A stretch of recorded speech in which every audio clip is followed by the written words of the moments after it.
I'd like to welcome everybody to the 20th Pakistan Breakfast hosted by Pathfinder and VRG.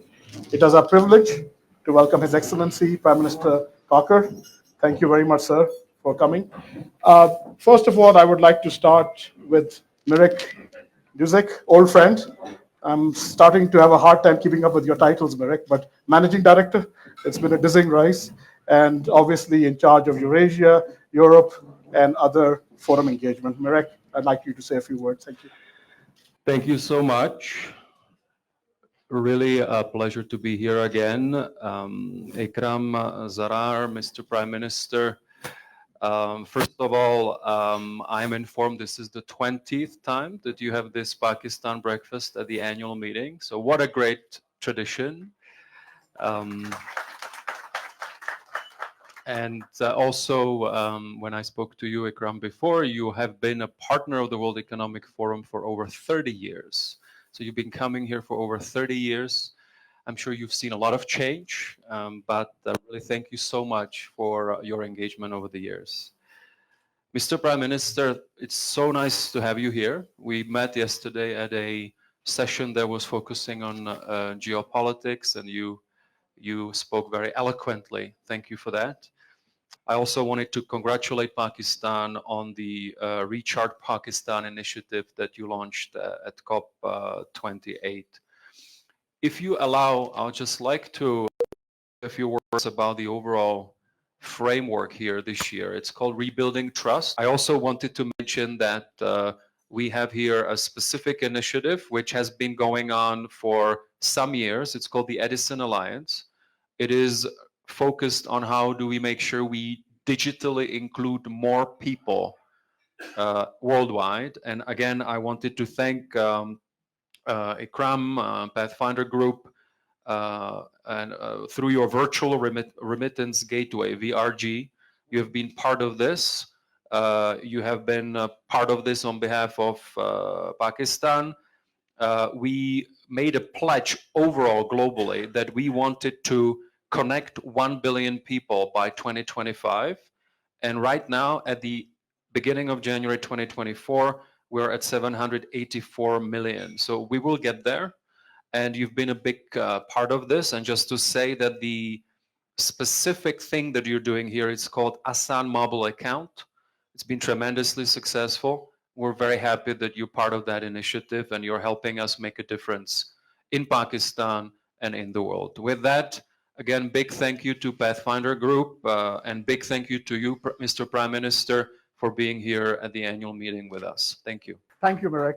Really appreciate that. And obviously the introduction about Pathfinder and VRG, the Asan mobile account has already been a great success with millions of accounts opened and billions of transactions already there. But I think before I introduce His Excellency to say a few words, I think the theme of Davos this year, rebuilding trust, probably applies to Pakistan as well in a lot of ways. Your government inherited a very difficult situation, a falling GDP, floods born not because of Pakistan's fault, but the climate change that had been wrought upon by other industrialized countries in the world, rising inflation, a stock market that was in turmoil. And, I think what you've done in your brief tenure so far is starting to rebuild that trust in Pakistan again. And you can see that from the response we've had at Davos, at the World Economic Forum. Just this breakfast is a good example. There remains a deep interest in investing in Pakistan. Pakistan, for all our difficulties, and we must be honest about ourselves, we must face up to the challenges and difficulties that we've had. So we don't tell investors an incorrect story about who we are. We should tell them about the pitfalls, but then we should also go and tell us how we are overcoming these challenges, why Pakistan remains a wonderful place to invest as a developing nation, as a nation that is in the right place, connected to the Middle East, connected to Central Asia, connected to various parts. And I think what your government has done has been an admirable job. Rising GDP, the Pakistan Stock Exchange has been rising for the last 5 months. Inflation remains a big question mark, but that is coming under control in various places. Some of it obviously has to do with the oil shocks and the war in Ukraine that has caused a lot of the supply side problems. So again, not Pakistan's fault, but we remain the victims of it. But I think I say it's a privilege to host you, because it's a privilege to host not just you, but members of your government at a forum like this, so that you can tell the Pakistan story effectively, so that people understand why we remain a great place to invest. We should take our challenges. For example, we always lament about our geopolitical sort of geopolitical placement of region. You know, we are surrounded by problems. I think we can turn that around and say, okay, yes, we have issues on both sides of our border. Also there are issues, in terms of the north and so forth. But we can turn that around and say, look, we remain the focal point for various old roads that lead to various different parts of the world. We remain part of that connectivity, as people will tell you. We remain part of that solution. A young population, yes, there are growing concerns about unemployment, but let's turn that around. A population that is under 30 years old is also a market for goods and services, a burgeoning market for goods and services, a, an investment in education, reform in education, a focus on what we believe digital financial inclusion, for example. These are the things that will take Pakistan well ahead in the 21st century and get around some of our problems. With that brief introduction, I would like to now welcome the Prime Minister to say a few words. Thank you. Thank you so much. I'm humbled and I'm so grateful to Ikram Saab for his personal involvement and giving me initial introduction to World Economic Forum a few years back when I was relatively less known. And here I was in this breakfast audience a few years back, and I was just thinking about this transformation, what has happened. Ikram Saab has been very generous to me in personal capacity, has always introduced me to different forums, and I've always benefited from his advices and suggestions. So thank you so much, sir. Pakistan, Pakistan's story, Pakistan's storyteller. Pakistan is a great place. I am not just boosting about in the hyper nationalistic tone while I'm saying this. Pakistan is a great country. Why? It has a population of 240 million people at its backyard. The whole of Central Asia lies there, which is landlocked. And of course, it is looking to have connectivity through Pakistan. Midway, yes, Afghanistan is there. And as Iqbal has said, that it is the heart of Asia.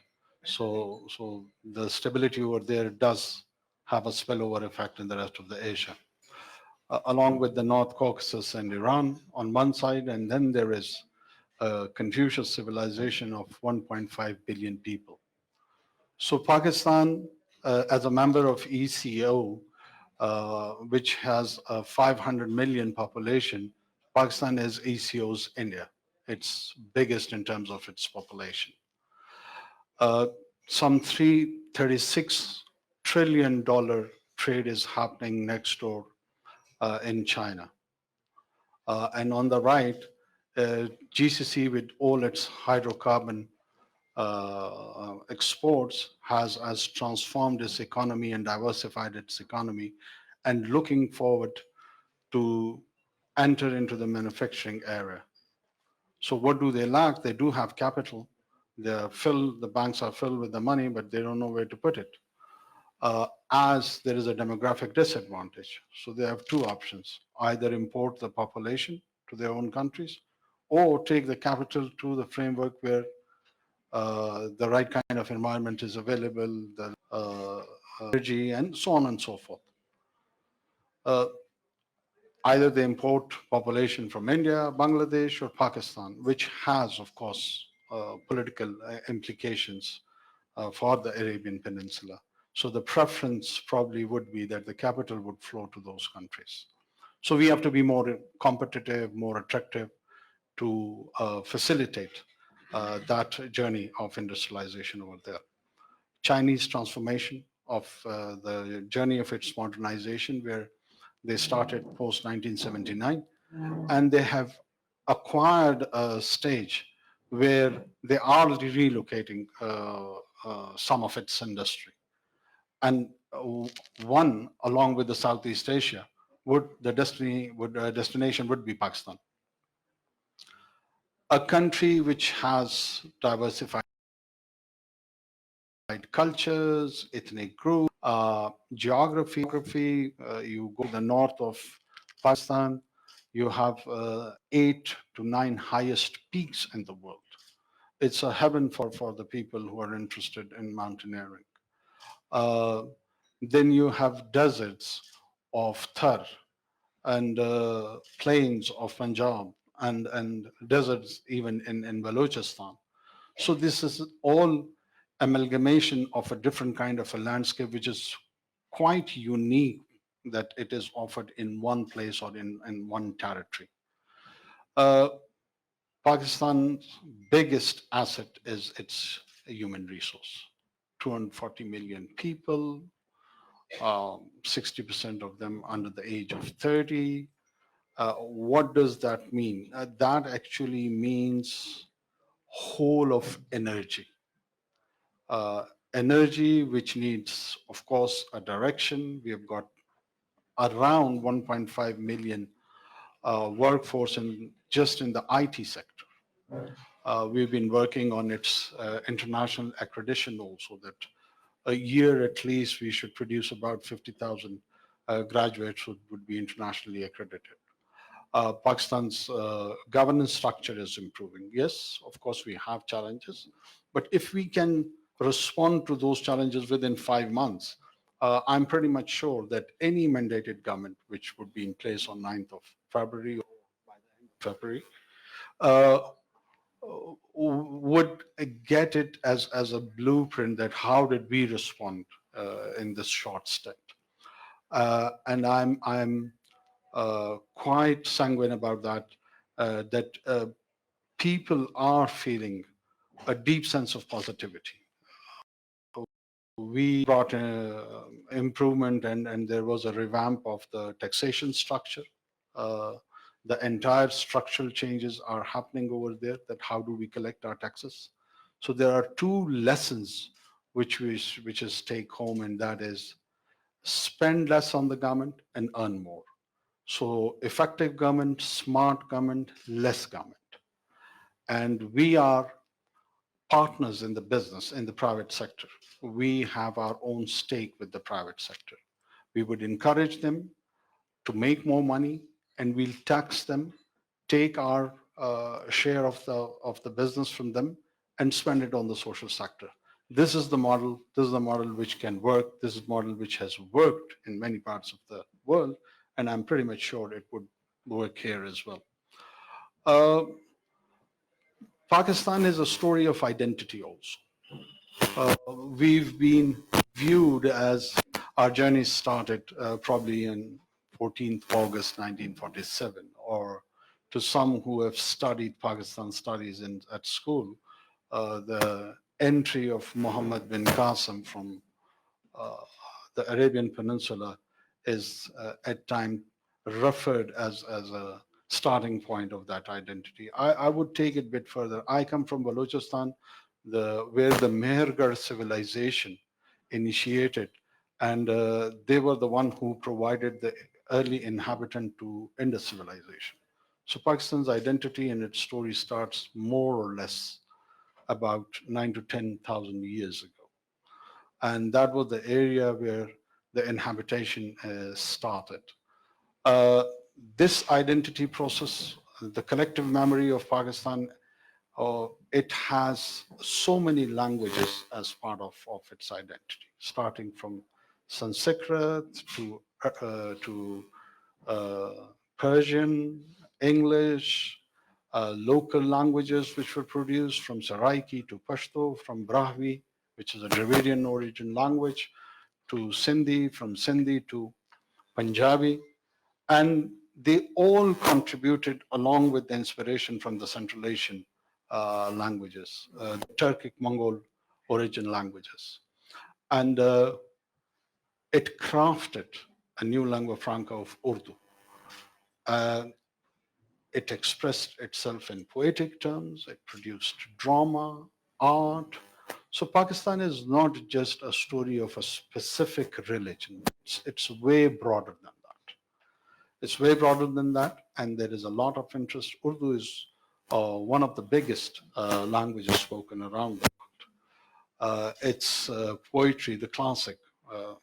We do not have people of less stature than what Goethe is to the Germans or Shakespeare to the Englishmen. Uh, People like Ghalib and the rest have left a lot of deep mystic impact. And in the manner those expressions have been done, West knows Rumi, but very few knows Ghalib. That is the unfortunate part. We have not been able to showcase him. Though, in my humble opinion, the themes, of course, Rumi is mentor. We are not creating a competition over here, but they were the wine of the same bottle.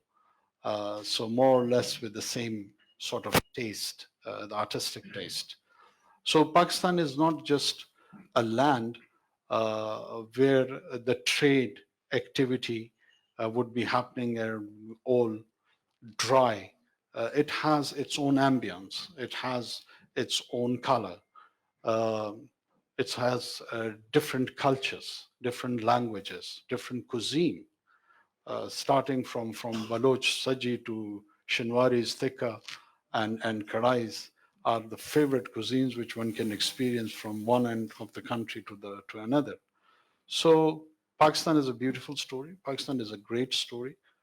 We need more storytellers like yourself, Ikram Sahib. Thank you so much for inviting me here again. And I hope we will continue with this partnership with the World Economic Forum and Pathfinder Group, and we'll be contributing in future also. Thank you so much.